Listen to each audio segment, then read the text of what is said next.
L'émission Info.tvc est rendue possible grâce au soutien financier du gouvernement du Canada. Bonjour et bienvenue à cette édition du 5 juin 2026 d'Info.tvc.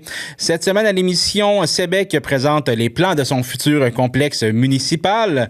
Saint-Vianney célèbre aussi la journée de la résistance et de la fierté rurale.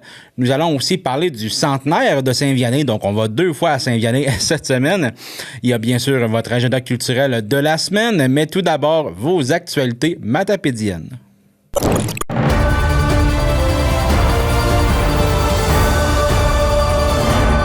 C'est maintenant l'heure de vos actualités matapédiennes. Tout d'abord, le député Pascal Bérubé a rendu hommage à l'écrivaine, poète et essayiste Madeleine Gagnon à l'Assemblée nationale. Originaire d'Amqui, elle a marqué le milieu littéraire québécois par des œuvres reconnues ici comme à l'étranger. Son nom est aussi bien présent dans la Matapédia, notamment avec la bibliothèque Madeleine Gagnon d'Amqui. Donc, on va voir l'extrait vidéo de l'hommage. Je cède maintenant la parole à Monsieur le député de Matane-Matapédia. Madame la Présidente, c'est avec une grande peine que j'ai appris le décès de Mme Madeleine Gagnon à l'âge de 87 ans. Originaire d'Amqui, elle était une figure marquante de la littérature québécoise contemporaine. Elle fut une grande essayiste, poète et romancière, ainsi qu'une professeure éminente dans les universités de Montréal, de Paris 13, de Sherbrooke et de Rimouski de 1969 à 1994. Elle faisait d'ailleurs partie de la première cohorte de professeurs à la création de l'UQAM et fut cofondatrice du département d'études littéraires où elle a enseigné pendant 12 ans avant de se consacrer à l'écriture. Mme Gagnon était une écrivaine distinguée, tant par sa réflexion que par la vivacité de sa plume et profondément engagée dans la cause féministe. Elle a par ailleurs été honorée de plusieurs distinctions dans le prix du Québec Athanas David, la plus haute distinction attribuée par le gouvernement du Québec à une personne pour sa contribution remarquable à la littérature québécoise en 2002. Elle a également été officière de l'Ordre national du Québec en 2015. J'essaie donc à transmettre mes plus sincères condoléances à toute la famille de Mme Madeleine Gagnon ainsi qu'à ses proches, en cette journée de la Matapédia. Merci, Madame la Présidente. Le CN procédera à des travaux de réfection au passage à niveau de la rue Proulx à Amqui. Pour permettre l'intervention, le passage sera fermé à la circulation du jeudi le 11 juin à 7h jusqu'au vendredi 12 juin à 17h. Les automobilistes sont invités à prévoir leur déplacement en conséquence et à emprunter un détour pendant la durée des travaux. Le Parti québécois s'inquiète de l'impact possible de la tarification dynamique dans les épiceries. Selon son chef, Paul Saint-Pierre Plamondon, l'utilisation de données de clients pour ajuster les prix en temps réel pourrait faire grimper les coûts de produits essentiels selon l'achalandage ou les habitudes d'achat. Le PQ s'engage donc à modifier la loi sur la protection du consommateur afin d'interdire ce qu'il appelle la tarification de surveillance dans les épiceries. Le parti souhaite aussi revoir certaines règles jugées désuètes qui limiteraient la concurrence dans les secteurs alimentaires. Le programme de cadets de la Sûreté du Québec est de retour pour une 16e année. Cet été, des cadets seront déployés dans 74 villes et municipalités de la province afin d'appuyer le travail policier, notamment en prévention, en sensibilisation et lors d'événements publics. Leur présence permet de renforcer les liens avec les citoyens, particulièrement dans les milieux touristiques et les lieux très fréquentés. L'ASQ rappelle que des cadets ne remplacent pas les policiers, mais qu'ils contribuent à une présence visible et rassurante dans les communautés. Denis Desrosiers de Côte-Abscal a été condamné à 6 ans de prison pour l'homicide involontaire d'Adrien Allard, survenu en 1979. Le dossier, resté non résolu pendant plus de 4 décennies, a finalement connu un dénouement grâce aux avancées et l'analyse d'ADN. Desrosiers avait reconnu sa culpabilité plus tôt cette année. L'affaire remonte à un événement survenu dans une résidence de Côte-Abscal où Adrien Allard avait perdu la vie. La condamnation met fin à un des dossiers criminels les plus anciens de la région. Le regroupement des organismes de personnes handicapées du Bas-Saint-Laurent annonce la nomination de Maggie Lapierre au poste de direction générale. Madame Lapierre possède plus de 6 ans d'expérience en gestion et en bonne connaissance du milieu communautaire. L'organisme souligne son leadership humain, sa capacité de mobilisation et son engagement envers des milieux plus inclusifs et accessibles. Le ROPF-BH a pour mission de représenter et soutenir les organismes œuvrant auprès des personnes handicapées afin de favoriser leur participation sociale et l'amélioration de leurs conditions de vie. La Régie intermunicipale de traitement des matières résiduelles prolonge jusqu'au 14 juin la période d'inscription pour le futur service de collecte porte-à-porte des plastiques d'enrubanage blanc. Environ 70 producteurs agricoles étaient inscrits au 31 mai, un nombre jugé suffisant pour envisager la mise en place du service en 2027, mais la Régie souhaite donner une dernière chance aux intéressés. La collecte serait offerte une fois par mois directement à la ferme. Chaque année, près de 1000 tonnes de plastique d'enrubanage sont générées au Bas-Saint-Laurent. Maxime Blanchette-Jonca réitère l'appui du Bloc québécois à une meilleure équité pour les aînés de 65 ans et plus.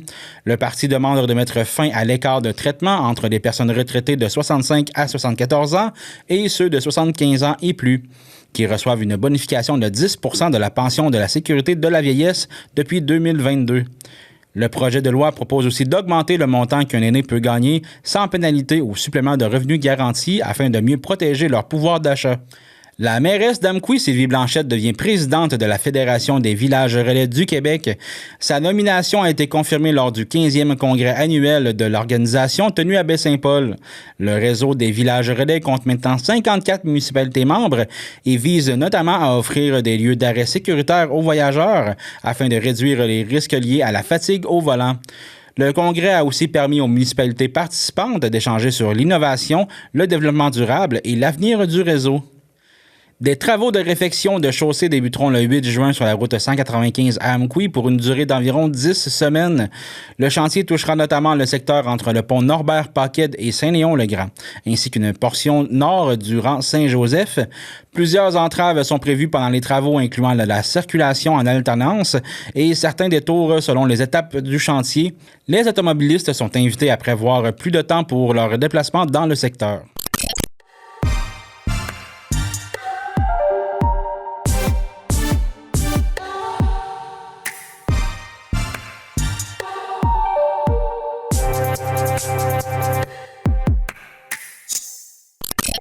Nous étions sur place à Sébec pour une assemblée publique de consultation portant sur le projet de reconstruction du futur complexe municipal. La municipalité souhaitait y présenter l'état d'avancement du dossier et entendre les commentaires des citoyens sur cette infrastructure appelée à jouer un rôle important dans la vie communautaire.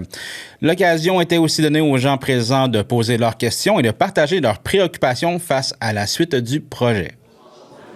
Bonjour tout le monde et merci de votre présence en si grand nombre cet après-midi à cette consultation publique sur le projet de complexe municipal. C'est avec un très grand plaisir que nous sommes réunis afin que notre organisation municipale puisse vous présenter le projet de construction du complexe municipal. On vous présente aujourd'hui un projet qui dépasse la simple reconstruction. Le projet de complexe municipal de Sébec est né d'une épreuve qui a profondément marqué notre communauté. En octobre 2023, un incendie criminel a détruit notre centre communautaire, privant les citoyens d'un lieu de rassemblement essentiel à la vie collective. 2 ans plus tard, cette épreuve se transforme en occasion unique de bâtir une infrastructure moderne, rassembleuse et adaptée aux besoins des générations actuelles et futures. Grâce à l'appui confirmé du gouvernement du Québec dans le cadre du programme Principe, la municipalité de Sébec est maintenant en mesure de concrétiser ce projet structurant. Un véritable cœur communautaire. Le futur complexe municipal réunira sous un même toit les bureaux administratifs de la municipalité, une salle communautaire moderne et polyvalente, des espaces destinés aux organismes du milieu, des locaux adaptés aux besoins des familles, des aînés et des jeunes, des espaces favorisant la tenue d'activités sociales, culturelles et communautaires. Ce projet permettra de remplacer à la fois le centre communautaire incendié et un hôtel de ville devenu vétus, exigu, peu accessible et nécessitant des investissements importants à court terme. Un projet pour toute la communauté. Le complexe municipal sera utilisé par les citoyens de Sébec, les organismes communautaires, les clubs sociaux, les familles, les jeunes, les aînés, les entreprises et partenaires locaux. Il s'agit d'une infrastructure appelée à servir la population pendant plusieurs décennies. Monsieur Ouellette, aujourd'hui, c'était la présentation, en fait, des plans pour le nouveau complexe municipal. Est-ce qu'on peut considérer que c'est une consultation ou plus une présentation? Parce que est-ce qu'il y a encore des choses qui peuvent être modifiées s'il y a des commentaires pertinents? Bien, à la base, c'est une consultation. Il y a encore des détails mineurs qui pourraient être modifiés dans les plans. On a encore une semaine là, avant de sortir en appel d'offres. Mais le but, c'était surtout de présenter un projet où il y a une panoplie de gens qui ont travaillé déjà sur ce projet-là, qu'on pense à l'ancien conseil municipal, le nouveau conseil municipal, l'équipe d'architectes, ingénieurs, etc. C'est tout le temps une dizaine de personnes qui travaillent avec nous autres. Le service de génie de la MRC qui nous appuie. Ça fait que il y a une panoplie de gens qui ont travaillé déjà sur ce projet-là. Est-ce qu'on peut déjà parler de coûts? Il est trop tôt pour en parler? Ou comment ça fonctionne de ce côté-là? La seule chose qu'on pouvait dire aujourd'hui, puis c'est ce que Joël a dévoilé aux gens, là, c'est que sur l'ensemble du projet, là, c'est un coût de 28 à 30 par compte de taxes, mais on ne peut pas réellement dévoiler le coût, sinon on risque de fausser les appels d'offres. Les appels d'offres, ça va se faire prochainement. Est-ce que vous avez une date environ? On devrait aller en appel d'offres à partir de la semaine prochaine. Okay. Puis, ça, est-ce que vous avez déjà une date d'échéance de quand est-ce qu'il va y avoir une première pelletée de terre, quand est-ce que ça va commencer, tout, ou c'est encore difficile à dire? Dans un monde idéal, on aimerait que la première pelletée de terre soit fin septembre, là, début octobre, pour être capable de monter la structure avant l'hiver, puis d'être capable de travailler à l'intérieur pendant l'hiver. Est-ce que c'était un peu compliqué aussi de faire réaliser ce projet-là en trouvant un équilibre entre, disons, les besoins de la population, mais aussi la capacité de payer de la population? Oui, ça a été quand même complexe parce que la première ébauche de projet qu'on avait est beaucoup différente de ce qu'on a présentement, mais était beaucoup plus coûteuse aussi. Là, était, je dirais, 150 du prix du projet qu'on a présentement. Mais c'est un peu tout le temps comme ça qu'on procède. On fait le gros package pour partir, puis après ça, ben on met les ciseaux puis on coupe des parties. Mais c'est certain que l'idée première derrière tout ça, c'était la capacité de payer des citoyens qui devaient être respectés. Puis je pense qu'on y est arrivé d'une belle façon. Est-ce que vous trouvez que ça a été bien reçu par les citoyens, ce projet-là, dans la présentation qui vient d'avoir lieu? Bien, moi, je trouve que oui, les commentaires étaient quand même assez positifs. C'est sûr qu'on on peut pas, dans un projet comme ça, répondre à toutes les facettes de chaque organisme, de chaque activité qu'il va y avoir. On essaye de mettre ça le plus facilitant pour l'ensemble de la population, mais c'est difficile d'arriver à régler tous les problèmes en faisant un projet. Bien, là, est-ce qu'il y a une partie, en fait, de ce projet-là où que vous êtes le plus fier, que vous regardez un peu le rendu, puis vous dites, cette partie-là, ça me touche vraiment parce que c'est, par exemple, l'utilisation du bois ou quelque chose? Oui, bien, moi, c'est sûr que l'utilisation du bois, là, ça donne un look particulier, là. Quand on voit les 3D du hall d'entrée et de la salle, là, c'est vraiment frappant, là, puis de garder des teintes sobres là, qui se démoderont pas dans le temps. Là. C'était des items qu'on trouvait importants. Et bien sûr, d'avoir un parement extérieur complètement incombustible là, avec ce qu'on a vécu, on trouvait ça très important. Là. Il y avait une madame ici qui était dans l'organisation du souper aux morts qui avait l'air à penser que peut-être que ça pourrait être déjà là l'année prochaine. Est-ce que c'est réalisable ou ça va être un peu trop rapide, j'imagine? Non, ça ne sera pas. C'est sûr que celui de 2027 ne sera pas là parce que ça prend 12 à 14 mois la construction. Ça fait que on devrait être prêt pour la période des fêtes 2027. Là. On le souhaite comme ça. Oui, bien, ce serait l'idéal, mais on va prendre le temps que ça prend pour faire les choses comme il faut. Puis quand ça va être prêt, on va préparer quelque chose pour inaugurer ça de la belle façon. Merci beaucoup, M. Ouellette. Merci. Quand le projet s'est présenté à la firme, là, comment est-ce que vous avez accueilli un peu ce projet-là? Oui, mais c'est super, c'est très intéressant, mais c'est sûr, c'est un appel d'offres public. Donc, on a déposé pour un appel d'offres public, on l'a remporté, donc on était très contents de ça. Et c'est un très beau programme. On a la chance de travailler sur un projet là, une volonté bois, donc de l'amener collé, gros bois d'œuf. Fait que c'est sûr que pour nous, là, c'était une occasion. On a vraiment sauté sur l'occasion. Vraiment content de participer sur ce projet-là. Est-ce que vous aviez des grandes orientations quand même avec ce projet-là pour le bâtiment? On parle de bois, entre autres. Est-ce que vous avez des lignes à respecter un peu? Bien, le projet est encadré par un programme fonctionnel technique. Donc, il y avait une étude d'avant-projet qui a été réalisée par une autre firme. Donc, on s'est basé là-dessus. Fait que tous les besoins étaient déjà un peu listés. Donc, on a challengé certaines choses. De façon globale, on s'est pas mal collé à cette étude-là. C'était quand même bien fait et tout. Donc, il y avait déjà un défrichage de fait par l'organisme. Fait que là, on s'est collé à ça, dans le fond. Là. Est-ce que vous avez des défis un peu dans la création de ce plan-là? En fait, le fait peut-être que les bureaux municipaux étaient adjoints avec la salle et tout. C'est quoi les plus gros défis que vous avez rencontrés? Oui, le plus gros défi conceptuel, je pense, c'est que c'est un gros bâtiment sur un étage et puis c'est d'arriver avec la lumière naturelle un peu partout. Donc, on l'a travaillé un petit peu aux périphéries, donc les bureaux, salle communautaire aux périphéries, mais au niveau du hall, c'était plus dur d'amener la lumière naturelle. Fait qu'on a travaillé avec des puits de lumière, puis que ça a ajouté vraiment l'expérience. Et que ça a été un petit peu ça le défi, comment gérer ce gros volume-là pour qu'il soit quand même à une échelle humaine, mais en même temps intéressant et d'envergure. Donc, c'est un petit peu ça qu'on a jumelé tout ensemble. Y a-t-il des parties où que vous avez particulièrement mis l'énergie, comme exemple l'efficacité énergétique, des choses comme ça? Y a-t-il des choses particulières un peu à ce projet-là?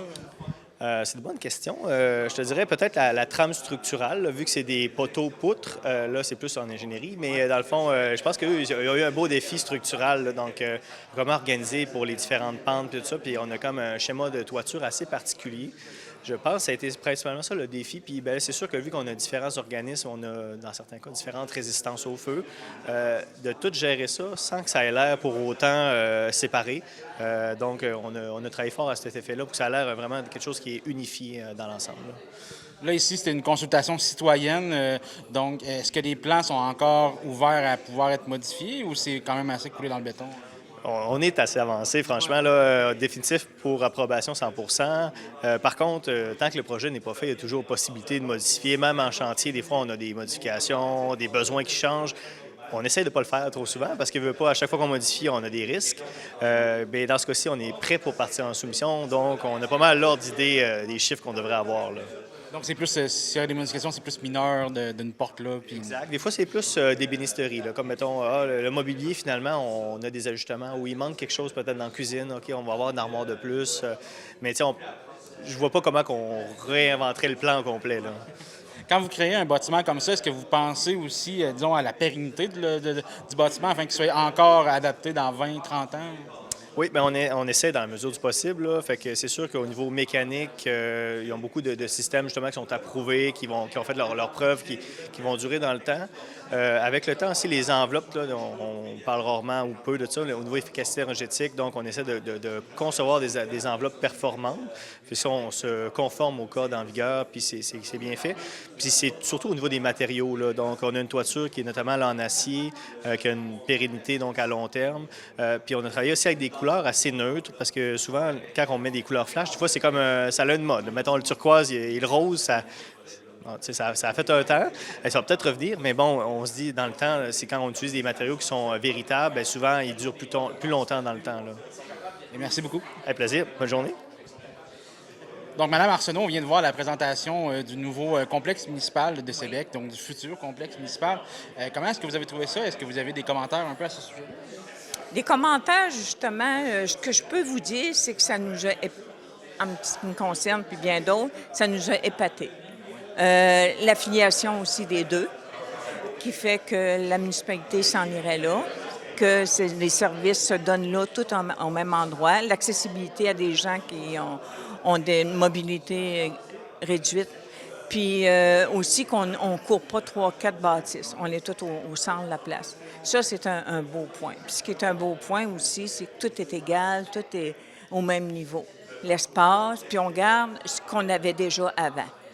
Ils n'ont pas enlevé parce qu'on rajoute d'autres choses. C'est ça qui est plaisant. Est-ce qu'il y a une partie de ce projet-là qui vous a surpris, qui vous a agréablement ou moins surpris? Ce qui m'a surpris, c'est que ça ne devienne pas juste un centre communautaire. J'aurais jamais pensé que la municipalité pouvait s'unir avec ça. Tu sais, vu, je ne sais pas s'il est au niveau des assurances. Si ça a été accepté, ça a été ça qui a été surprenant. Oui. Est-ce qu'il y a une partie du projet que vous trouviez qui devrait peut-être modifier ou repenser, ou vous pensez que c'est quand même déjà bien comme ça? En ce qui me concerne, moi, j'ai l'impression que c'est vraiment un tout. Vraiment un tout. La seule chose que je trouverais intéressant dans notre municipalité, c'est les gens d'un certain âge qui ne peuvent pas sortir, mais sont encore des gens, si eux autres nous ont mis au monde, d'aller avoir soit un transport quand il y a des réunions ou un spectacle qui aurait accès à aller chercher ces gens-là, puis aller les porter. Parce que ça fait moins d'isolement. Puis on en a besoin de ces gens-là. Tu sais, que ce soit les blocs à côté de la municipalité, comme ceux qui sont nouveaux maintenant, la seigneurie. Ça va même aussi du prochain, aussi la maison bien vieillir chez soi aussi qui va être là. Ça va être des gens aussi qui pourraient peut-être assister à ces spectacles. Exactement. C'est comme quand on va voter. Tu sais, ils sont à pied, ils sont, comme on disait tantôt, la mobilité réduite, mais comment les faire pour sortir de chez eux? C'est d'apporter un plus, un service. Ça serait vraiment, entre guillemets, très important. Avez-vous des inquiétudes au niveau des coûts, au niveau dans le fond, les impacts, c'est contribuable? Non, pour ça, ça va. C'est sûr que c'est beaucoup plus de millions qu'on pensait, parce que plus qu'on rallonge dans le temps, mais plus que ça coûte cher. Puis depuis, comme il dit, la COVID a le dos à large. Fait que depuis ce temps-là, c'est sûr que c'est très cher, mais c'est un beau projet. Puis je leur souhaite beaucoup de locations, qu'ils puissent louer les salles pour le spectacle.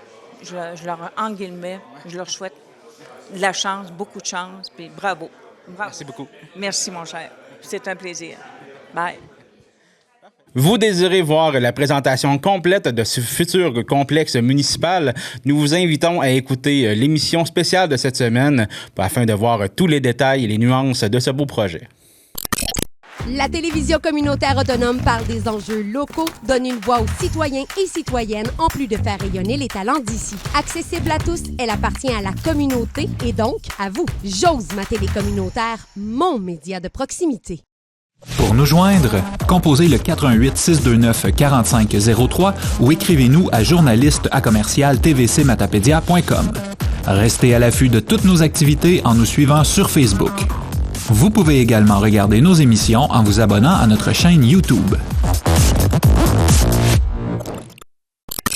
Saint-Vianney a reçu cette année l'honneur d'accueillir la Journée de la résistance et fierté rurale, un rendez-vous qui rappelle une page marquante de l'histoire de l'Est du Québec. Dans les années 60 et 70, le village fait partie des municipalités menacées de fermeture dans la foulée du plan du BAEQ, alors que plus de 140 villages étaient visés et que des milliers de personnes risquaient l'expropriation. Le 24 mai dernier, plus d'une centaine de personnes se sont rassemblées à Saint-Vianney pour souligner cette mémoire, mais aussi la fierté d'un village toujours bien présent qui célèbre en plus son 100e anniversaire cette année. On en discute avec le maire de Saint-Vianney, Georges Guénard. Monsieur Guénard, Saint-Vianney a reçu, dans le fond, cette année, la reconnaissance de municipalité de la résistance et de la fierté rurale 2026. Qu'est-ce que ça représente pour vous et pour les citoyens? Bien, c'est une importance. C'est là qu'on s'aperçoit là, que les citoyens qui étaient dans le temps, autrement dit, ils se sont levés debout, ils se sont tenus pour que cette fermeture de municipalité, on ne fasse pas partie de ce lot-là, parce que c'était quand même une grosse décision gouvernementale de fermer tant de municipalités. Je pense que c'était 200 municipalités dans la région. Ça fait que chez nous, on s'est levé debout comme la municipalité de Saint-Paul pour être capable de dire on va contester cette fermeture et ça a été réussi. Ouais. Le 24 mai, plus d'une centaine de personnes ont participé à l'événement, donc de la remise de ce prix-là. Quelle ambiance est-ce que vous avez ressenti un peu cette journée-là? Bien, c'est sûr qu'il y avait une ambiance qui était comme divisée. Il y en a qui venaient encore pour encourager, parce que c'était le déjeuner du 100e. Mais quand même, il y avait une belle organisation quand même. Tu sais, on avait quand même séparé le 100e à la cafétéria, pas le 100e, mais le déjeuner à la cafétéria, et tandis qu'on s'en allait dans le gymnase là, pour réellement là, célébrer un peu les dignitaires là, qui avec Monsieur Gagnon. Là, C'est-tu Gann? Je m'en souviens plus trop, là. Okay. Mais c'est réellement, là, on avait séparé ça pour qu'il y ait une organisation assez effective puis remarquable lorsque on allait parler de la dignité. OK. Puis, on parle souvent de la résistance, mais aussi de la fierté rurale. Pour vous, qu'est-ce que ça veut dire, la fierté rurale à Saint-Vianney? Bien, fierté rurale, c'est sûr et certain. D'un, il faut être fier de notre municipalité, mais en même temps, il faut être fier des gens qui ont passé avant nous. Ils ont tracé le chemin, ils se sont levés debout. Alors, c'est à nous aujourd'hui, en tant qu'être fiers de la communauté de Saint-Vianney, à dire, gars, on fait le même chemin qu'eux autres. Là. Ouais. On se tient debout et on prend les décisions qu'on a à prendre. Dans le communiqué, excusez-moi, je vais recommencer, coucou. Le communiqué mentionne que Saint-Vianney est toujours bien vivant, donc avec des projets menés avec le comité de développement local. C'est quoi les signes les plus forts de cette vitalité-là aujourd'hui? Bien, on dit oui, bien vivant, mais tu sais, Saint-Vianney, c'est sûr et certain, alors, on a des épreuves comme dans toutes les autres municipalités. Mais il faut se tenir, puis il faut réellement dire, avec tout ce qu'on a perdu dans les dernières années, puis comme j'expliquais tout à l'heure, on perd l'école. Le 30 juin, notre école ferme. Il ne faut pas baisser les bras là-dessus. Il faut réellement se réinventer. Il faut se donner une autre vocation, là, tu sais, réellement. Chaque municipalité a des couleurs différentes. Et la nôtre est teintée de fermeture, de départ, de quoi. Ouais. Mais on voit que nos jeunes sont quand même positifs. Tu sais, il y en a des jeunes qui veulent venir se réétablir à Sainte-Vianney. Puis, je ne sais pas si tu as remarqué, mais des maisons, on les met à vendre, puis c'est pas tellement long qu'ils sont vendus. Ouais. Ça veut dire que, pourquoi? Parce que le monde voit la dynamique qu'on a.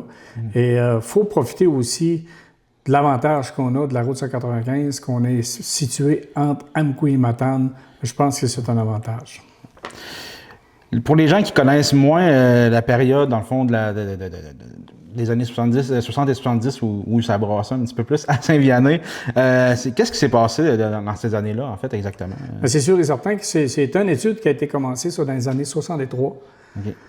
1963 et en 70, 71, ça a pris de l'ampleur réellement, qu'il y a des fermetures qui ont été concrétisées, aller jusque, je pense, en 78, puisqu'il y a des municipalités encore qui étaient fermées. Mais nous, faut s'imaginer que Saint-Paul avait fait un rassemblement réellement pour être capable de sauvegarder Saint-Paul, parce qu'eux aussi étaient sur la map. Et les gens se sont levés debout, puis ils ont pris connaissance réellement de l'intention des gouvernements du temps, qui était de fermer 200 municipalités, puis à peu près aux alentours, ce qu'on nous disait, c'était 165 000 personnes qui allaient partir de nos régions. Ça veut dire que là, on allait devenir un grand parc. C'est vraiment le but. Mais à force de cogner avec ceux qui étaient réellement là, partie prenante de la municipalité, puis ils voulaient rester sur ces terres-là, je pense que ça a été une victoire. C'est une grande victoire, je pense que les gens peuvent se dire qu'ils ont accueilli dans ce temps-là. Là. Y a-t-il des récits ou des souvenirs ou des personnes qui reviennent souvent quand on parle de cette période-là? Bien, c'est sûr et certain, quand on parle comme nous, on a le souvenir de la fermeture de Saint-Nil qui pas tellement nous, qui nous a rappelé un peu l'importance que notre municipalité peut avoir aujourd'hui de ne pas avoir été fermée. Mais il y a eu des gens de Sainte-Vianney qui étaient là lorsque la fermeture de Saint-Nil s'est faite. Puis qu'est-ce qu'ils nous contaient? C'est qu'ils se souvenaient que les gens étaient tellement en colère que lorsqu'ils ont fermé la paroisse, les gens arrachaient les bancs d'église. Tu sais, ils n'auront pas mon banc, je vais l'emmener avec moi. Tu sais. Okay. La croyance était forte dans ces années-là. Il faut s'imaginer là, que... Mais c'est des souvenirs qu'on pourrait oublier, puis on serait quand même bien. Ouais. Est-ce que, selon vous, en fait, qu'est-ce qui a permis à Saint-Vianney de rester debout malgré les menaces de fermeture? Bien, je pense que les gens qui se sont maintenus là, réellement pour être capables de faire la sauvegarde, c'était bien. Mais par contre, il ne faut pas ignorer la route 195. La route 195, là, qui conduit Amqui à Matane, qui conduit Nouveau-Brunswick à la Côte-Nord, je pense, puis beaucoup de travail était sur la Côte-Nord dans le temps.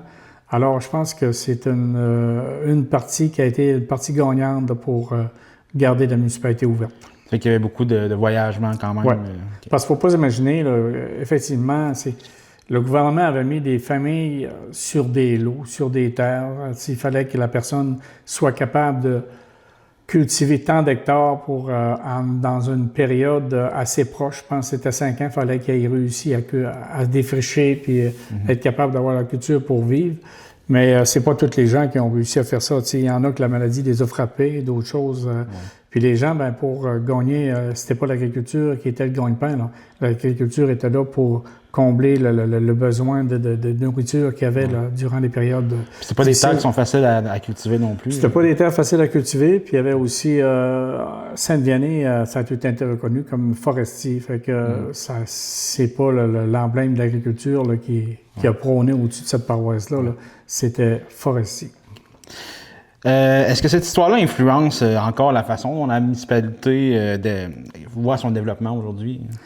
Ben oui, comme je disais tout à l'heure, il faut se réinventer avec tout ce qui arrive, puis avec les jeunes qu'on a. Moi, je me dis moi-même, là, quand on parle de Dignité 1, les gens se sont levés debout, puis ils nous permettent aujourd'hui de fêter notre 100e anniversaire en 2026. Ça veut dire que les jeunes, on a un comité présentement que je suis pas le plus âgé du comité, mais presque.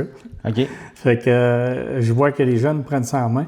Puis les jeunes sont habiles aussi, là, sont habiles puis sont allumés. Là. Ça veut dire que effectivement, c'est eux qui vont être là demain. Puis je suis convaincu en connaissant l'histoire de Dignité 1, j'ai comme l'impression que ça va vraiment le marquer les autres aussi. Dire, gars, on a fêté, puis il faut se préparer pour plus loin encore. Qu'est-ce qu'on veut faire encore plus loin? Il y a un hommage qui a été rendu à Mme Florida Proulx. Est-ce que vous pouvez me parler un petit peu d'elle aussi? Oui, Mme Proulx, là, c'est quand même une personne là, qui a mis au monde là, 851 qu'on nous a mentionnés sans en perdre un. 851 poupons sans en perdre un. C'est quelque chose. Et puis, effectivement, comme qu'on rencontre des problématiques aujourd'hui, puis on entend ça souvent à la radio, quand on dit... le service va être interrompu à Matane, il va être interrompu à Saint-Anne-des-Monts pour les mamans enceintes. On panique quasiment. Mais dans ce temps-là, il n'y avait pas de déplacement facile. Puis assez souvent, le monde, on n'attendait pas tout en été pour venir au monde. Il y avait du monde qui est venu au monde l'hiver. Ça veut dire qu'effectivement, on rend hommage à cette madame-là, qui a quand même été bénéfique pour la municipalité. Là, puis on va quand même faire une plaque commémorative, un petit endroit où ce que le monde va pouvoir l'accueillir.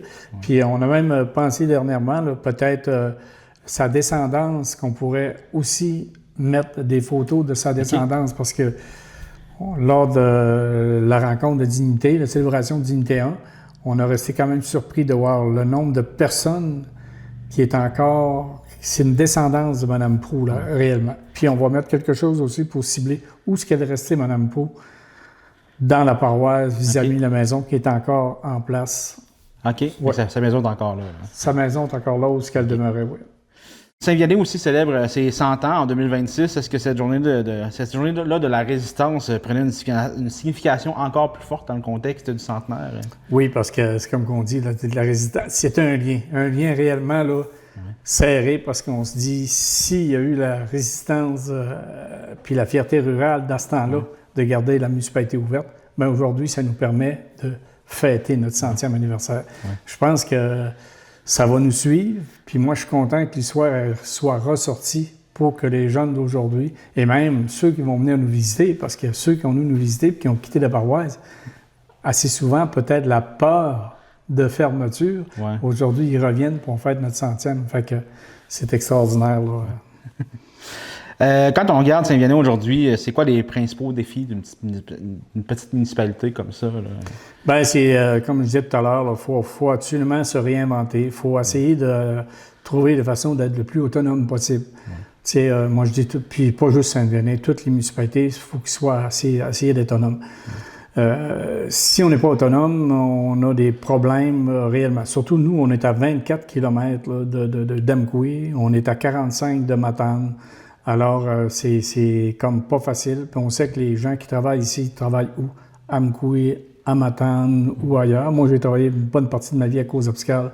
C'est à 45 km aussi de Saint-Vianney. Ça veut dire que c'est important de se donner des services réellement. Tu sais, on s'est donné le service de l'épicerie avec une coopérative. On se redonnait, tu sais, l'épicerie avait fermé, comme que notre municipalité voisine a subi là pas tellement longtemps. C'est triste, mais ça l'arrive. Puis c'est pas facile à relever comme défi.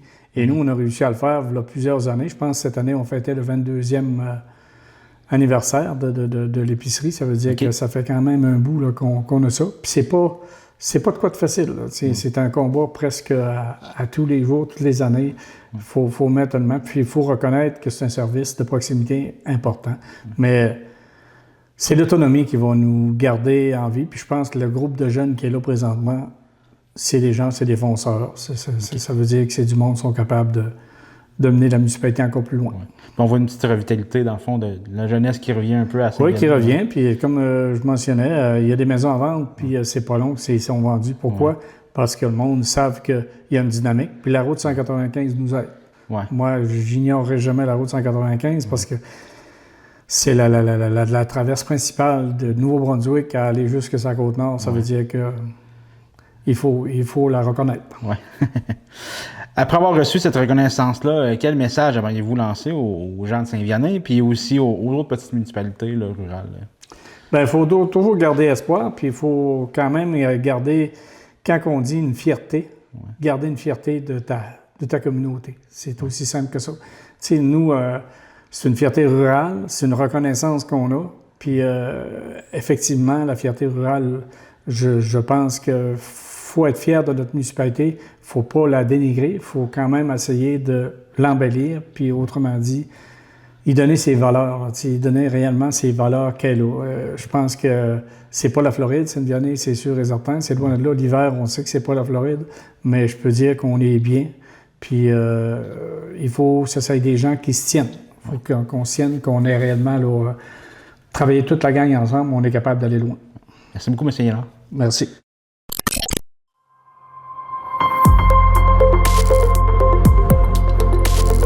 Pour connaître ce qui se passe chez vous, dans la vallée de la Matapédia, TVC Matapédia, on s'y retrouve partout. Saint-Vianney s'apprête à vivre une grande semaine de festivités pour souligner son 100e anniversaire. Du 26 juillet au 2 août, la municipalité proposera une programmation bien remplie entre activités familiales, spectacles, compétitions forestières, du théâtre, une parade, des souvenirs, des retrouvailles et surtout un hommage aussi aux pionniers. Donc, pour en parler, on reçoit Mylène Guénard qui fait partie de l'organisation de ces célébrations. Mylène, merci beaucoup de nous recevoir ici pour parler du centenaire de Saint-Vianney. Quand on regarde la programmation, on sent que c'est pas seulement une fête. Dans le fond, c'est aussi un moment pour se souvenir. Est-ce qu'on peut parler un peu de l'esprit que vous voulez donner à ce 100e anniversaire-là? Oui, donc la semaine du 100e, en fait, un 100e, c'est toute l'année. Depuis le début de nos préparatifs, on veut donner l'aspect rassembleur, famille, rencontre. Et dans le fond, dans les festivités du 100e, comme on peut le voir un peu partout où c'est publié, c'est 100e de Saint-Vianney, invite et se souvient. On veut que les gens reviennent, on veut inviter les gens, on veut être rassembleurs, mais on veut se souvenir aussi, partager des moments de souvenirs où on a partagé avec des amis, où on a partagé avec la famille, puis se servir de ce moment-là pour faire une pause à l'honneur de Saint-Vianney, puis de se rappeler des éléments du passé, du présent, puis de pouvoir partager avec nos proches. Fait que c'est vraiment rassembleur, festivité, fierté aussi de notre beau village, là, parce que qui est encore, je considère, très vivant. Fait que c'est vraiment cet aspect-là de rassemblement, autant familial, amical, puis de fierté, de souvenir. Là, c'est vraiment ce qu'on veut donner comme thématique dans notre semaine. Donc, la programmation s'étend sur toute une semaine avec un pré-festival là, du 26 au 29 juillet, puis le festival du 30 juillet au 2 août. Comment vous avez bâti un horaire aussi chargé que ça? En fait, on s'est questionné longtemps là, sur les dates officielles qu'on allait arrêter pour le 100e. On a navigué entre une semaine, 4 jours, on était là-dedans. Ce qu'on souhaitait, c'était vraiment faire un clin d'œil à tout ce qui s'est passé à Saint-Vianney. Fait que naturellement, si on voulait, là, on a questionné les gens, c'est quoi Saint-Vianney pour vous? Là, ça allait dans toutes les directions. La fête du lac, les compétitions forestières. Ah, moi, je me souviens des jets qu'il y a eu. Fait que si on voulait couvrir l'entièreté de ce qui représentait, là, dans le fond, Saint-Vianney, comment représentait Saint-Vianney aux yeux des gens, bien, il fallait élargir. Ouais. Puis, petit fait cocasse par rapport à ça, on avait décidé qu'on tenterait de plus centraliser du jeudi au dimanche. Puis, quand on a fait faire notre roll-up, finalement... même avec plusieurs yeux, on n'a pas vu qu'on avait mis du 26 au 2, fait qu'on a fait « Oups, il est trop tard », on l'a publicisé, donc ça vient de trancher. Si on était encore distant, ça a tranché, mais là, on se rend compte là, effectivement que ça va faire un gros 8 jours au total de rencontres. Ça nous a permis aussi de pouvoir mieux planifier, dispatcher toutes nos différentes activités. Là. Fait que, mais oui, ça va être une grosse semaine. Le lancement officiel des festivités aura lieu le 30 juillet. À quoi est-ce qu'on peut s'attendre pour ce moment-là? Oui, bien en fait, c'est bien que, tu sais, on va avoir plusieurs journées, plusieurs activités avant. C'est le moment où on s'attend où nos convives vont être arrivés. Fait que la visite, la plupart des gens vont être arrivés à partir du jeudi. Donc, c'est de là où on a sélectionné cette date-là.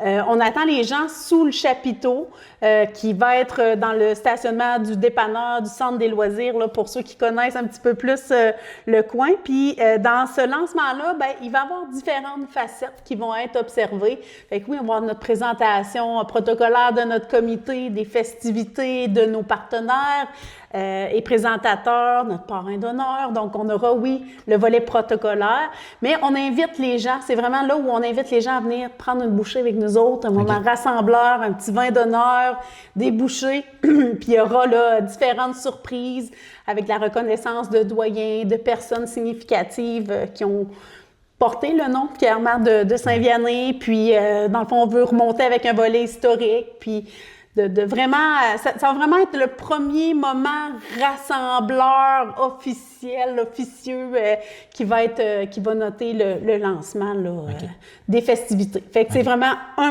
moment là, d'arrêt.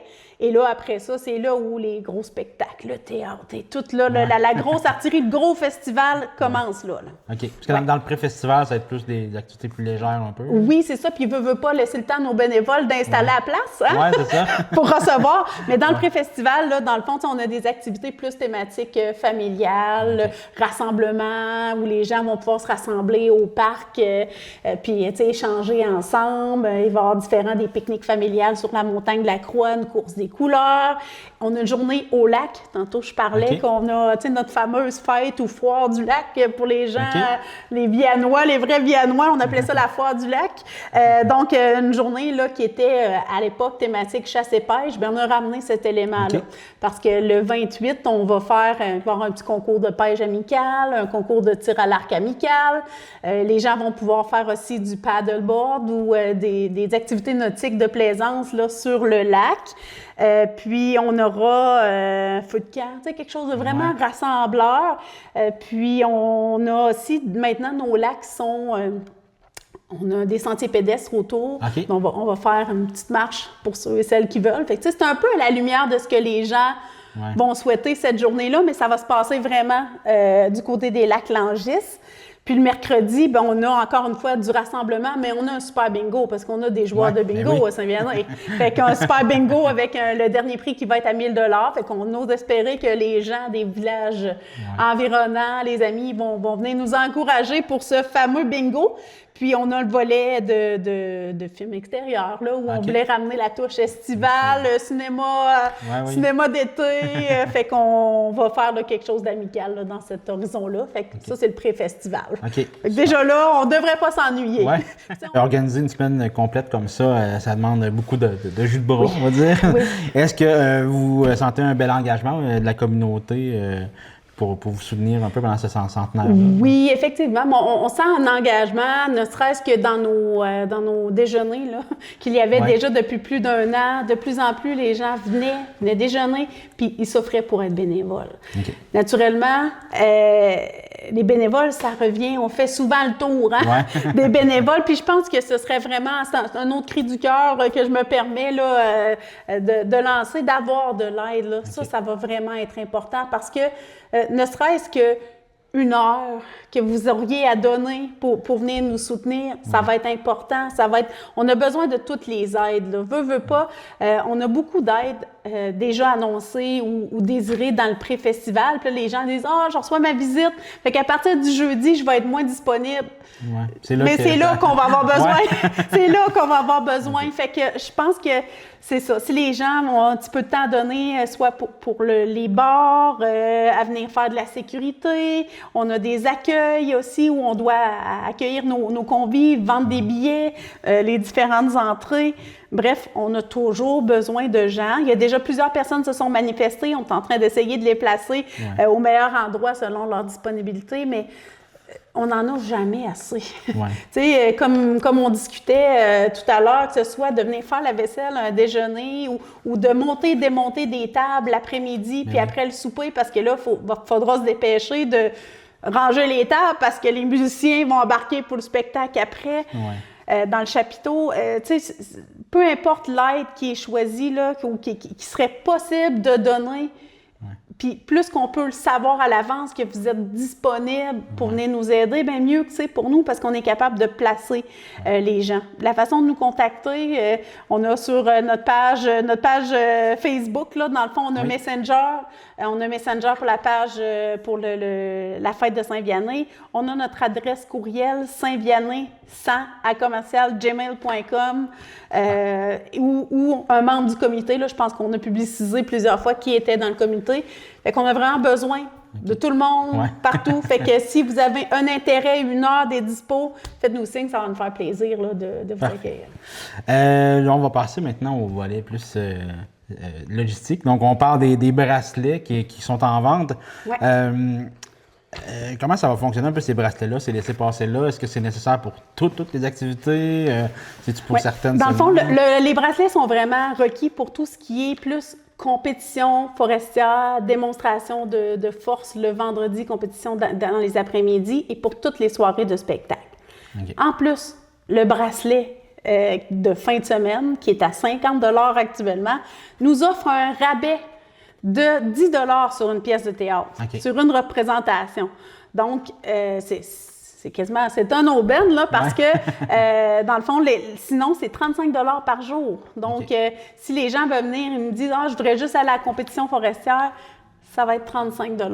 S'ils veulent juste venir au spectacle, ça va être 35 $. Parce que sinon, ça devient trop compliqué, trop de logistique à essayer de dire « OK, oui, toi, tu devais venir juste à la compétition, finalement, tu viens au spectacle aussi. » Tu sais, ça fait compliqué. Mais ce qu'on souhaite, c'est que les gens soient avec nous du jeudi au dimanche. Donc, de là l'importance qu'ils viennent. Puis les bracelets, c'est les 750 premiers qui sont en pré-vente. Après ça, ils vont tomber à 70 $.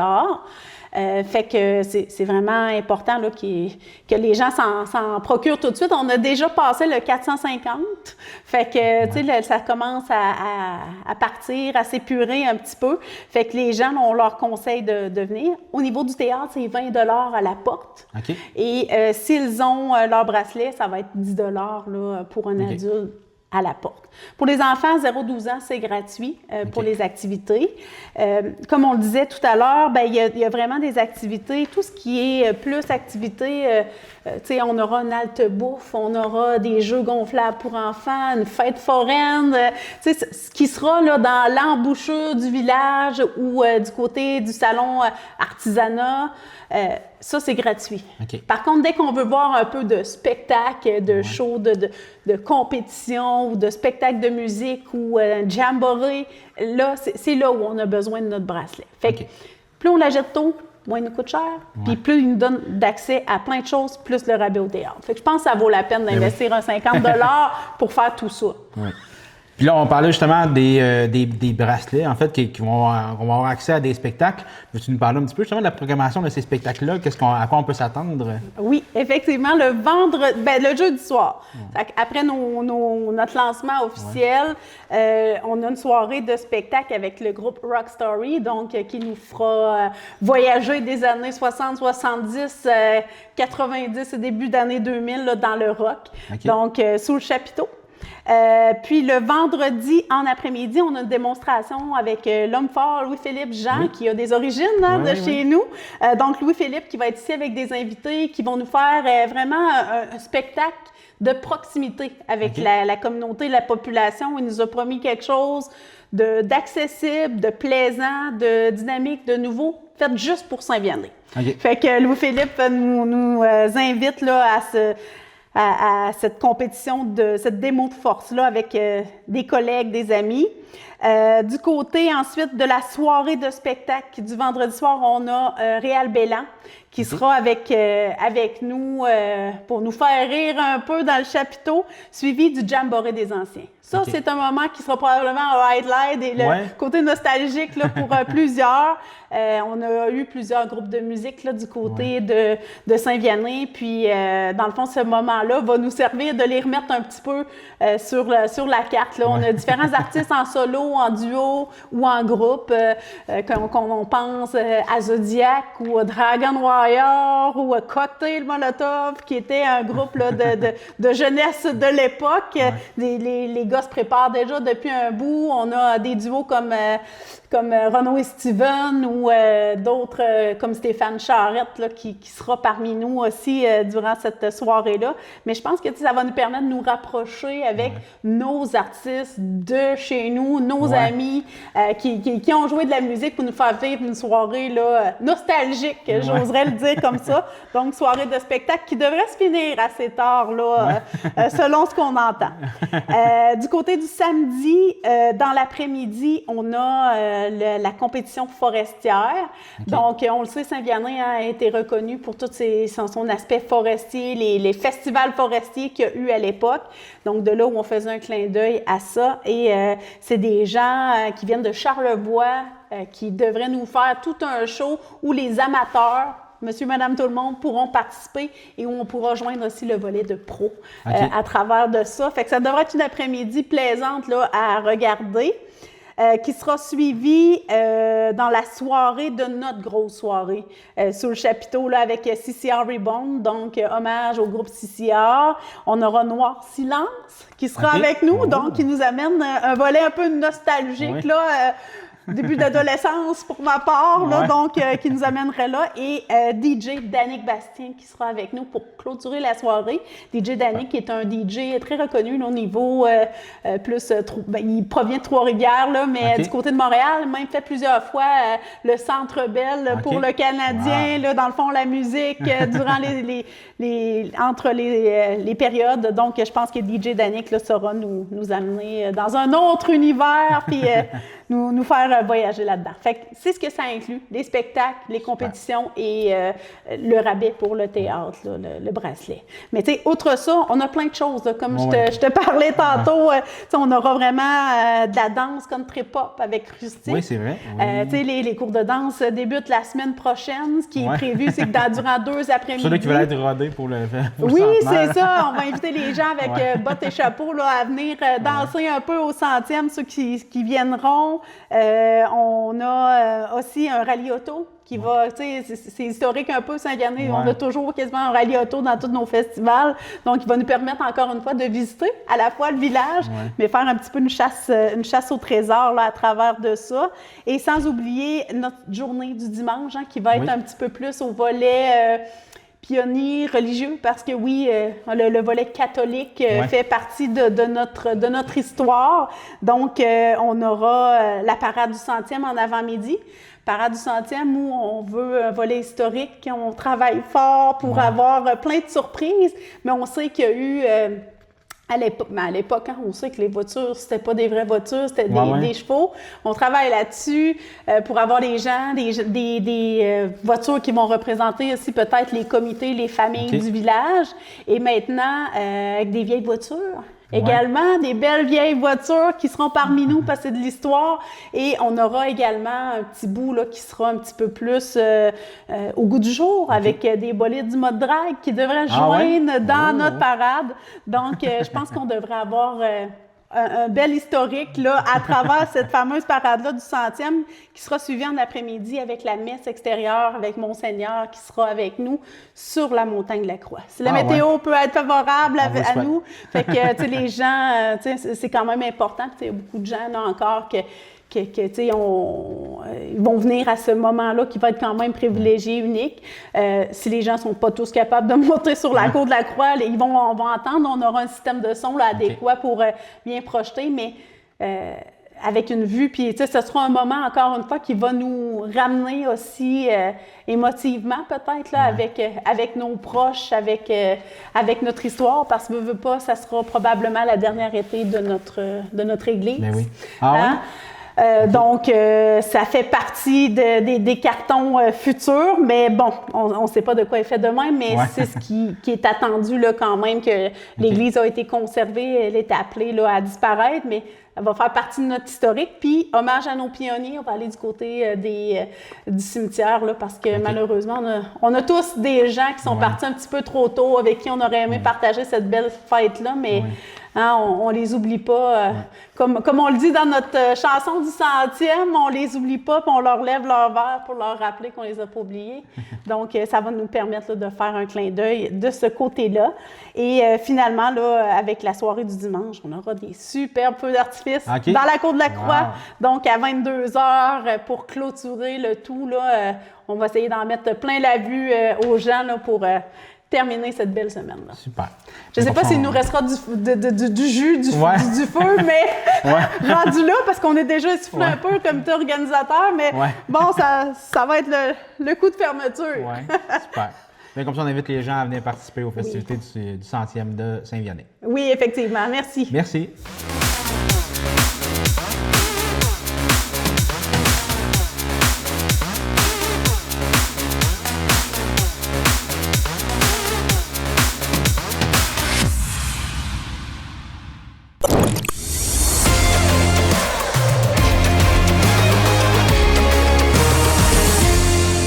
Et maintenant, pour l'agenda culturel de la semaine, ce samedi de 9h à midi, ce sera le marché des petits entrepreneurs et les grands rêves au centre communautaire d'Amqui. Encore cette année, plus de 60 kiosques de jeunes entrepreneurs seront présents pour vous faire découvrir leurs créations, leurs idées et leurs projets. Venez encourager nos jeunes qui développent déjà leur esprit entrepreneurial avec passion et créativité. Paiement en argent comptant seulement. Ce dimanche, le 7 juin, ce sera la 4e édition de M ta terre à Valbriand dès 10h. Il y aura un kiosque de réparation Répare tes trucs, des courses de 1, 5 et 10 km, un espace famille Cosmos avec la Maison des familles de la Matapédia, une grande marche M ta terre et une offre alimentaire locale et gourmande. Ça se passe à la Cidrière de Valbriand. L'Expo agricole de la Matapédia célèbre sa 40e édition les 12, 13 et 14 juin à Amqui. Au programme, kiosques commerciaux, mini-fermes, jeux gonflables, laser tag, karts à pédales et plusieurs activités pour toute la famille. Le samedi sera particulièrement animé avec le jugement Holstein, de la danse en ligne, des spectacles de BMX, une soirée dansante et plusieurs activités sur le site. Le dimanche, on pourra notamment assister à des compétitions, à des présentations d'animaux et aux chiens chauds. Et finalement, du côté du cinéma Figaro, à l'affiche du 5 au 11 juin, le film d'horreur Backrooms, Les Arrières-Salles est toujours à l'affiche.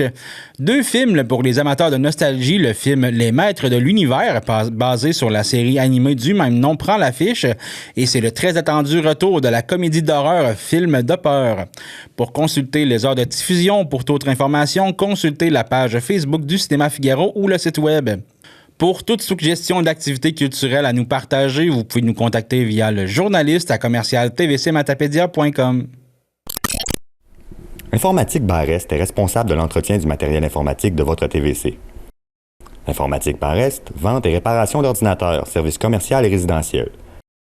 418-629-INFO.